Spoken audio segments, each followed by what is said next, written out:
el ingeniero Joaquín Ochoa y el día de hoy vamos a revisar el tema de tabla periódica. Así vamos a tener los siguientes objetivos luego de realizar todas las tareas y todas las actividades asignadas. Vamos a cumplir con estos objetivos. Primero vamos a identificar los metales y los no metales, o sea, el tipo de elementos que se encuentran dentro de la tabla periódica, incluyendo los metaloides. Vamos a aprender sobre algunas propiedades importantes de las familias de las tablas periódicas y también conocer la organización de los elementos de la tabla periódica. ¿Sí? Estos se organizan por periodos y familias. Y además identificar el estado de agregación, o sea, si es sólido, líquido o gaseoso, en los que se van a encontrar estos elementos en el medio ambiente. ¿Sí?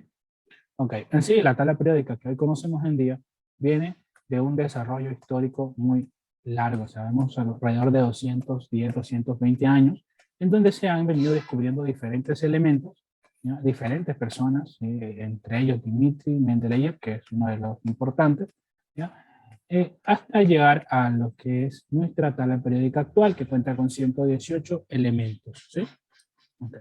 Vamos a empezar viendo el tema de las familias, o sea, el tipo de metales, el tipo de elementos que vamos a tener. En este caso, como les mencioné, vamos a empezar por los metales, ¿sí? Con respecto a los metales, tenemos que estos son conductores buenísimos. Con respecto al calor, son buenos conductores térmicos y buenos conductores eléctricos. Tienen propiedades como ustedes conocen. Los metales tienen un brillo muy especial que los caracteriza y por lo generalmente son sólidos, y también un metal tiende a deformarse cuando éste se somete a presión. Es decir, que son maleables, son dúctiles también. Ejemplos de metales los tenemos alrededor de nosotros. Aquí, como podemos ver en las imágenes, pues tenemos diferentes tipos de metales en las cocinas, los cables también, la parte del centro son de metal, ¿sí? Papel aluminio también cuenta con metal, ¿no? Y dentro de la tabla periódica los metales son la mayor cantidad de elementos, son los que se encuentran en exceso, podríamos decir los que más tenemos en la tabla periódica son metales, ¿no? Tenemos por ejemplo acá el litio, berilio, los metales en la tabla periódica inician por aquí, con litio, berilio, ¿sí? Todo esto que vemos acá, hasta aluminio, galio, indio, estaño, bismuto, todo lo que hemos coloreado hace parte de los metales. Acá también, en la parte inferior, tenemos los lantánidos y los actínidos, que son metales de transición interna, los tenemos acá, también son metales, ¿ya? Y todos ellos cumplen de una u otra manera, o de cierta forma, con las propiedades que hemos revisado anteriormente. ¿Sí? Bueno, vamos ahora con lo que conocemos como no metales, ¿sí? Y los no metales pues tienen características distintas a los metales. Miren, por ejemplo, los no metales, la mayoría de ellos suelen ser frágiles y quebradizos, a diferencia de los metales. O sea que un no metal no puede soportar presiones elevadas porque va a terminar fraccionándose, ¿sí? No son maleables, no pueden tomar diferentes formas sometidos a presión, no son dúctiles, ¿no? Por lo general son malos conductores del calor y de la electricidad. No es una regla, pero la mayoría de ellos no puede conducir ese tipo de energía, ni el calor, ni la electricidad. No poseen un brillo metálico y tenemos el yodo que sí posee algo de ese brillo metálico. Tenemos ejemplos de no metales, por acá tenemos el yodo. Esto es un yodo encontrado en su forma, perdón, azufre, ¿no? Tenemos acá el azufre, ¿ya?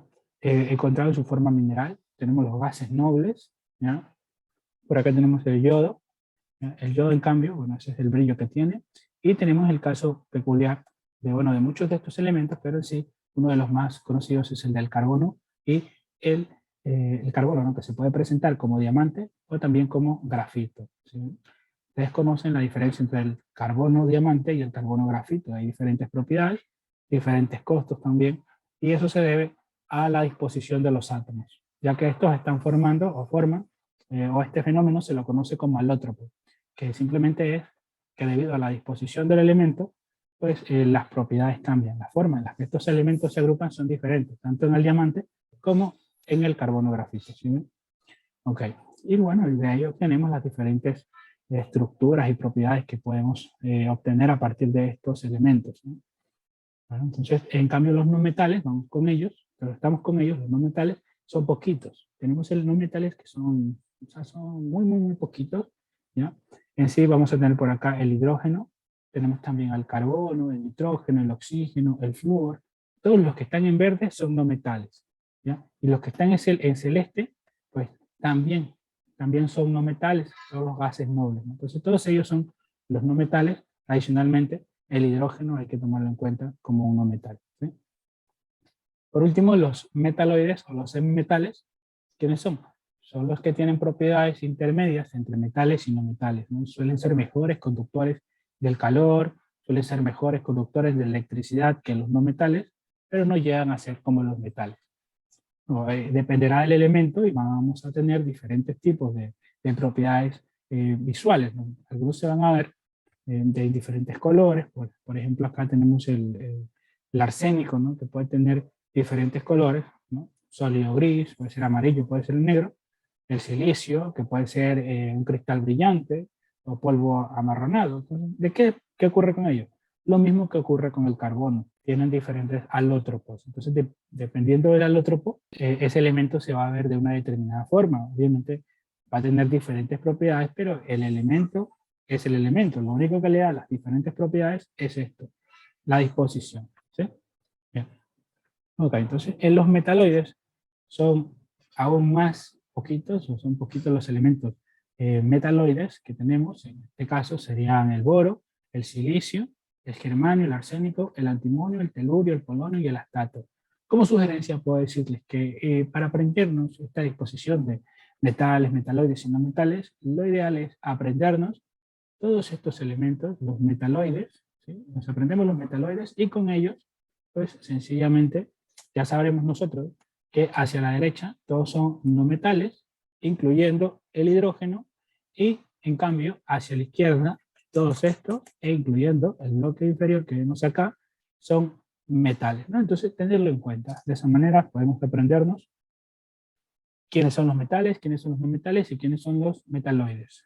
Bueno, ejemplos de metaloides tenemos el boro, el telurio, tenemos el polonio, el arsénico y el germanio. ¿Sí?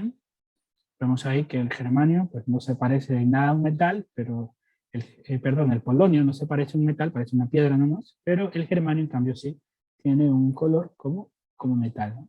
Por eso son metaloides, o sea, metales tienen propiedades tanto entre metales y no metales, propiedades combinadas podríamos decir, ¿no? Bueno, vamos a seguir con esta última parte que sería verificar en qué tipo de estado de agregación se encuentran los elementos en el ambiente, ¿no? Y bueno, vamos a ver, en el caso como temperatura ambiente, hemos tomado como referencia 27 grados Celsius. ¿Sí? En el caso de los 27 grados Celsius, nosotros podemos darnos cuenta que son pocos los elementos que se encuentran en estado líquido, ¿sí? Y la mayoría son los que se encuentran en estado sólido. Vamos a verlos acá.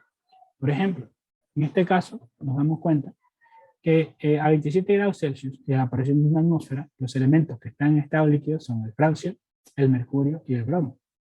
En cambio, nitrógeno, oxígeno, flúor, cloro, gases nobles e hidrógeno están en estado gaseoso. El resto está en estado sólido. Vamos a ver ahora qué ocurre cuando la temperatura baja a 0 grados Celsius. Vemos una disposición muy similar.